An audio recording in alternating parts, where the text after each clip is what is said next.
Hey guys, what's up? Today's video, as you can tell by the title, is about the top 5 underrated NBA teams in the 2017-2018 NBA season. So, with that being said, let's jump right into it. So, number 1 is the Houston Rockets.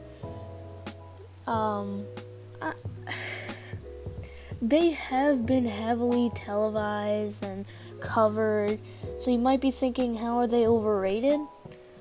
But I honestly think that the only thing that is underrated about the Houston Rockets is their defense. People are saying, oh, Chris Paul, James Harden, they're just going to play offense. And once they get mellow, if they get mellow, they're going to be even more offensive with D'Antoni.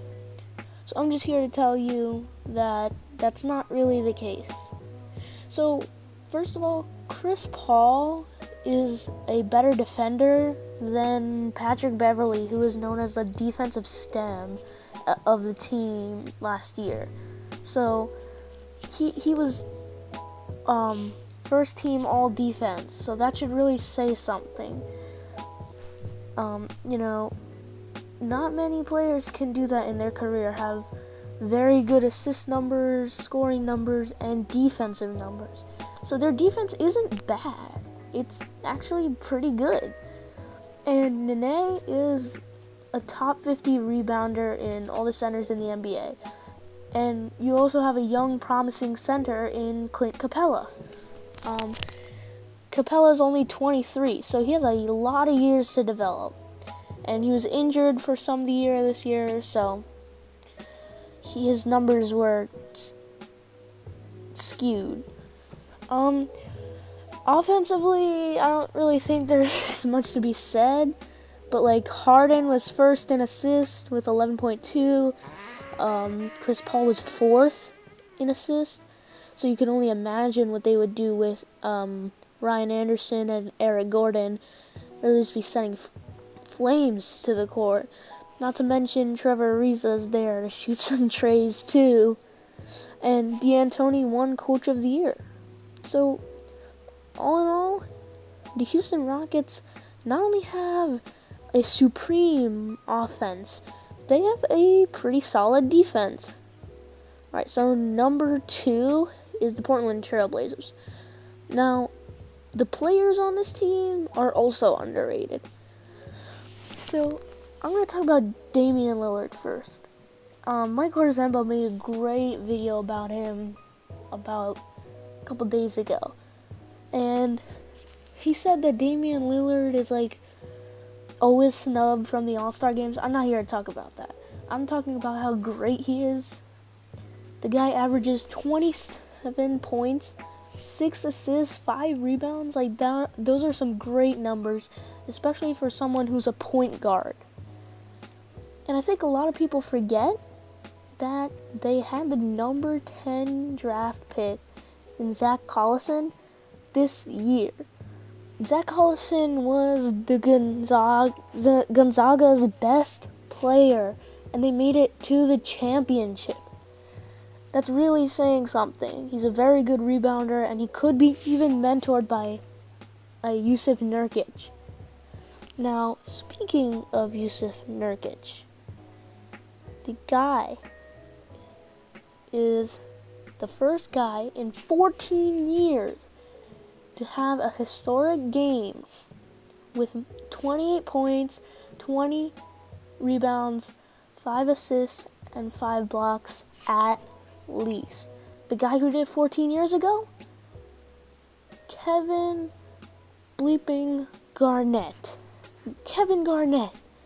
So when you see a player of that caliber that you've picked up for Mason Plumlee and a first-round pick, Justin Jackson, I think that's a steal.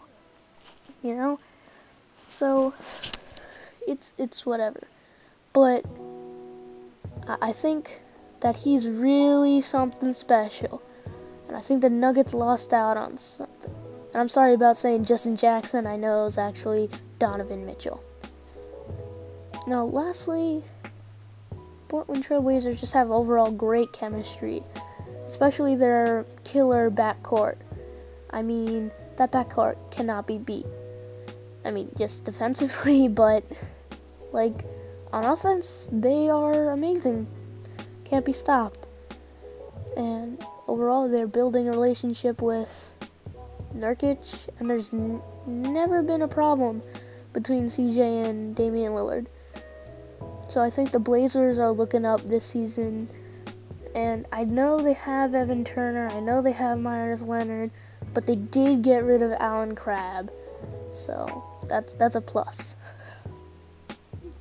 Now, as all underrated teams lists go, it's the Miami Heat. But boy, oh boy, do I have things to say about the Heat. Now, Dragic pretty much is an all-star caliber point guard.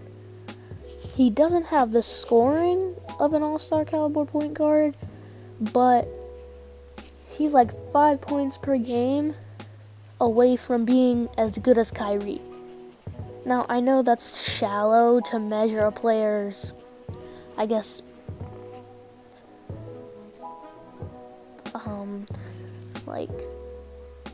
I can measure a player's skill by numbers, but I'm a numbers guy. What can I say?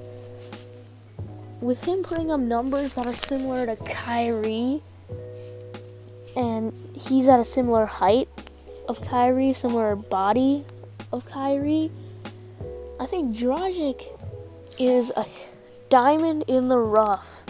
He could really help this Heat team out. I think that they really have something special. I think that Eric Spoelstra, being such a great coach, can really utilize that assist ability that Dragic has, the scoring ability that Dragic has. James Johnson, the guy is a beast. I don't know what Spoelstra did, but 30 and 11, that was pretty much him and Dion Waiters. It was crazy. He was in the running for most improved player, but he did lose to Giannis GOAT, but it's whatever. It's Giannis GOAT. Can't beat him. And speaking of Dion Waiters, he is doing the right thing. The guy is waiting. He got an injury, and he waited out the end of the season. He didn't play on a bad knee. I mean, whatever, he was injured.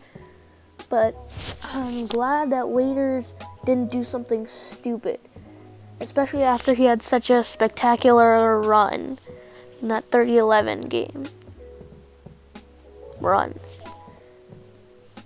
Now, once again, forgotten draft pick, Bam Adebayo showed promise in the summer league as a rebounder, and once again, somebody who could be mentored by the starting center. He could be mentored by Hassan Whiteside. And Whiteside being such a great rebounder, in fact, the number one rebounder in the NBA with 14.1 per game, could help Bam Adebayo out. Maybe get some muscle on Bam Adebayo. Alright, so number 4 is the Minnesota Timberwolves. And this is the most odd choice on the list because there's not a lot backing it up, but Tom Thibodeau has basically gotten his team bag, and by that I am extremely over-exaggerating. He pretty much only got Taj Gibson and Jimmy Butler, but those are the two forwards that he liked, I guess. I'm not sure. But he did target Chicago players from his team. He did drop D-Rose, but that's whatever. And with these veterans like Taj Gibson and the already there young talent, they got a nice mix of vets and young guys. Cat is he averaged 25, 12, and 2. So that's something, especially for a second-year player. And third year is usually where the NBA player will become an actual all-star, high-caliber player. So I'm excited to see what happens with that. And the other young guy, Andrew Wiggins, I think he's either going to explode this season or going to be a mild bust. Sorry, I had to say that. But speaking of Cat and Wiggins, these guys have great chemistry. They've been on the same team their whole career, except Wiggins was on the Cavs, and then he's traded, and then he was on the Timberwolves for a year loan. But Cat has always had Wiggins, and they survived the trade storm in the offseason. So, you know who didn't survive the trade storm? Ricky Rubio, and I think all Minnesota fans are happy that he didn't survive the trade storm because the guy is terrible at shooting. They could double team Cat, leave him wide open, and unless he drives right up to the basket, he's not a threat. I mean, yeah, for mid-range he's okay, but still, the guy can't shoot. His defense is okay, but he's only really good at passing. That's the only thing he can do. He's traded to the Jazz. Sorry. Now the last team on the list, number 5, the Washington Wizards. Okay, so you're thinking, this guy's insane, crazy, what is he talking about?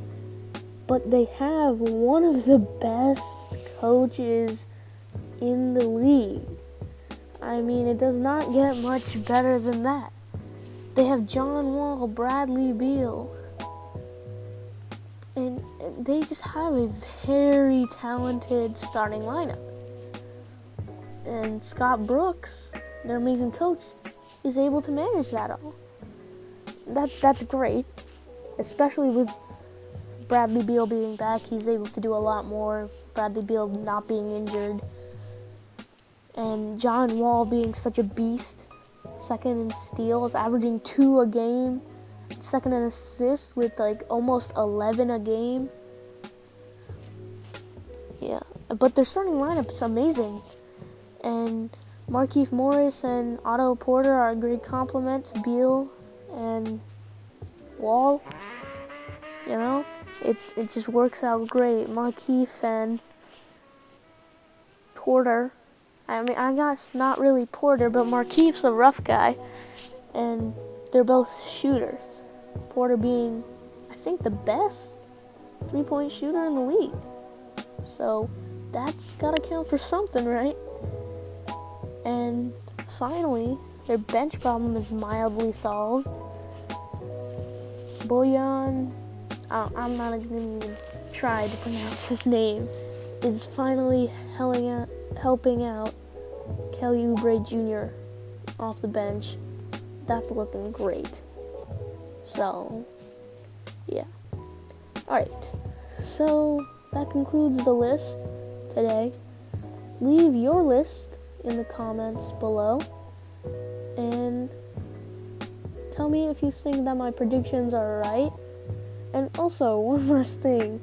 Before you get angry in the comments, this list was in no particular order. I just spewed them out. Alright, have a nice day, guys. See you later.